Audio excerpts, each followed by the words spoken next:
The perils of buying a condo. I've been through that. I owned a condo for 12 years there in Northern Virginia, just outside of D.C. And I don't know. I have some warnings. Anybody thinking about buying a condo? Right now, I currently rent. I'm a renter. And that's because I got burned buying the condo, okay?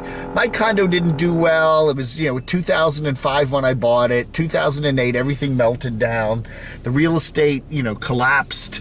The market collapsed, and the value of the condo went way down, and et cetera, et cetera, et cetera. I got out of the condo in 2017, and I'm glad I did, but I don't know. Here's the deal. You buy, you rent a house. You rent an apartment. You pay the rent.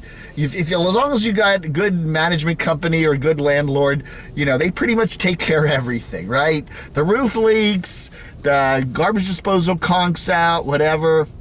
They're supposed to fix it. They own everything, and you just pay the rent.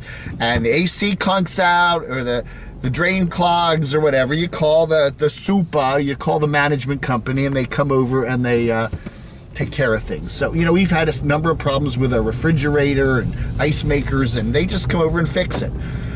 You own a house. It's yours. You own the house. It's all your control. You own the property. You own the house. It's all your stuff, okay? You're not dealing with anybody else. And there is advantages to disadvantages of that, and we're not going to go into that today. But when you own a condo, you own a condo. It's not renting. You're owning it. It may look like a rental property, but you're owning it. And, it is... there's a mixed group there. It's not just you. You've got other people in the condo association that are members. You've also got the management company.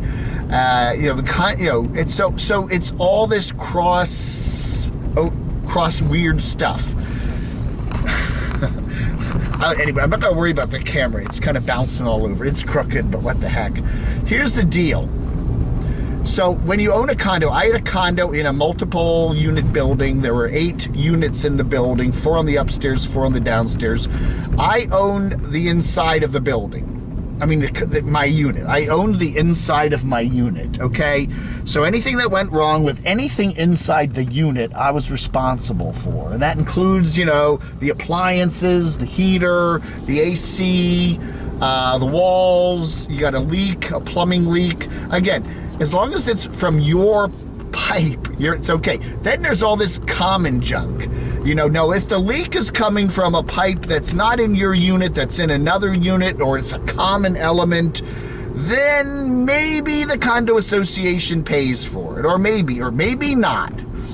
The other thing is, it disputes with your neighbors because they're right. A lot of times condos, you're right there. It's like an apartment. Somebody's upstairs, somebody's to either side of you. So then you got that to deal with. Now, in an apartment, again, you deal with the apartment complex.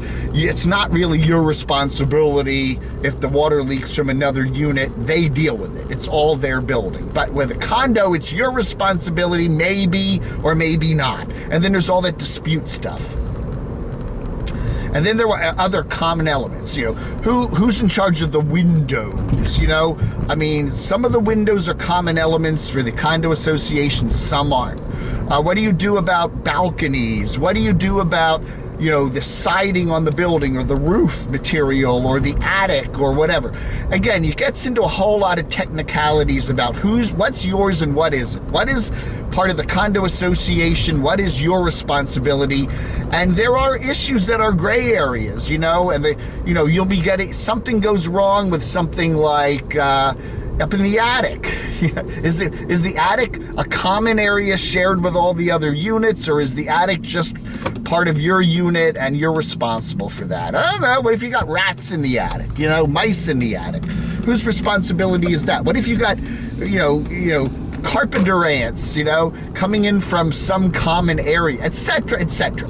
So there's all this gray area stuff that you got to deal with. And a lot of times the management company is not particularly friendly, and they're dealing with a lot of other condo units and condo complexes, and it can be a real pain in the ass. And then, of course, there are the fees you have to pay with a condo association. You know, I mean, where I was living, you know, I was paying over $300 a month in condo fees, and they went for, you know, maintaining the outside structure of the buildings. They went for the property owner, property care, you know, the advantage is, yeah, the condo association does, you know, is responsible for picking up the trash, is responsible for maintaining the parking lot, is responsible for mowing the lawns and keeping the outside greenery and the outside lighting, you know, but, you know, there's these fees, and the fees can get jumped up and down. Say there's a special thing that needs to be done. Say somebody clogged up a drain or a sewer pipe in the other building, and now they got to dig up the parking lot. There's a whole bunch of fees for that. So then they put a special assessment in, and now your condo fee jumps up. You know, et cetera, et cetera. Say they need to replace all the roofs in the buildings, but you go, hey, the condo association is responsible for the roofs, but yeah, they got to pay for it, and who pays for it? You do. And you not paying for only just for your own roof, you're paying for everybody else's roof. At least when we own a house, everything is, you know, it's all yours. There's no argument in, you know, who owns the roof, who owns the bush outside, who owns the pipe that's leaking into your kitchen, who owns this? You do, okay? It's all there. You're in charge. And it's simple, relatively. But when it's a condo, you got all this crap. And then you've got all these issues with other unit owners, and are they renting out their units? And is that affecting you? If all of a sudden the guy owning the unit above you turns it into an Airbnb, you know, yeah, you know, I mean, apartment complexes have rules against that. Some condo complexes have rules against that. But when you get into the condo complex, it gets to be much more of an issue, and all that other stuff. And then the other thing is buying and selling, because you know, it's not only just your unit that the real estate people and you know, the legal people are looking at when you buy and sell. You have to get into the whole issue of getting out of the condo association and stuff like that. And there are all these fees. You know, when you sell property, when you buy into the property, you're buying into this condo association. You've got to agree to their terms. They'll send you this big, long, looks like one of those old phone books. Remember a phone book with all these rules and regs and, you know, legalese, and you've got to agree to that. And then, you know, there's other fees involved in that, and buying and selling properties. When you go to closing and you sell your property and you own a condo, there's all these fees, all these association fees and document fees and stuff like that.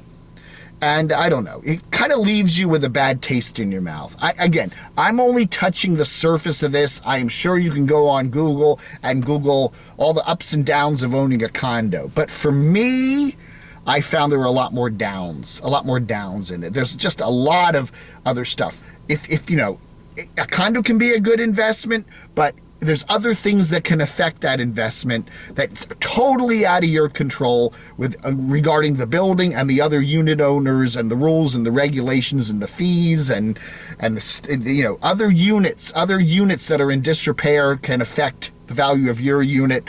You know, when you're in an apartment, you don't own anything, right? Just pay the rent. And if you don't like, you know, if you don't like it, you get out of the rent, you get out of the unit and move into another unit somewhere or whatever. But it's much simpler, I think, much simpler if you just rent, or if you just own property in a house and whatever, and there's no other association dealing with all that crap.